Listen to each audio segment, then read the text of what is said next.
Okay, this is the Marantz 2600. I got in for repair and restoration. I'm kind of already got into it now. You can see I have the brick, the driver board,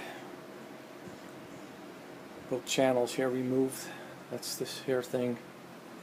This is the actual driver board that had a problem on it, which I'm going to show you shortly.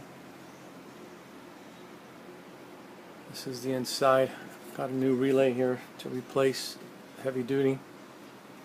And we're also going to replace this fan. This fan is noisy, and I've got a real nice replacement here that works real well, and it's quiet compared to what's in there currently. But what I want to show you is when this came in, here, hold on to this mic, just like that. When this came in, supposedly just one channel was out. When I got it, both channels were out. It didn't come out of protection. Well, I found the problem on this is the right channel amplifier or driver board. These are the output transistors that are actually inside this brick for these channels. One channel on each, and this is a preamp here. But the problem I found, ironically, was the 90-volt supply wasn't discharging. So I knew there was an open to ground, so that supply couldn't discharge.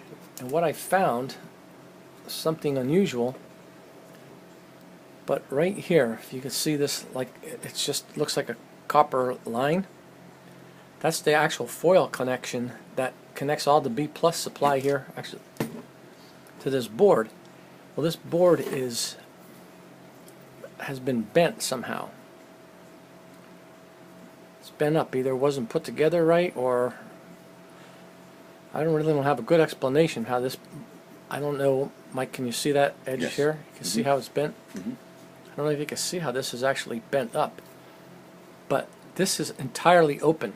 There's absolutely no contact between here and the rest of this board.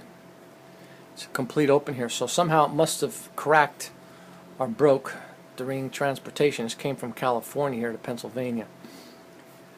But anyway, I'm going to scrape all this foil back. I'll hardwire it back here to make that connection, but there are a lot of bad connections on these boards, so I'm going to redo all the solder connections on these driver boards, and I'm going to recap it here shortly. That's what I'm working on now, and get this thing fixed up. This should bring that other channel back in place. And I also discovered that the other channel that's out, the original problem, is something in the preamplifier or somewhere on the preamp or tone circuit.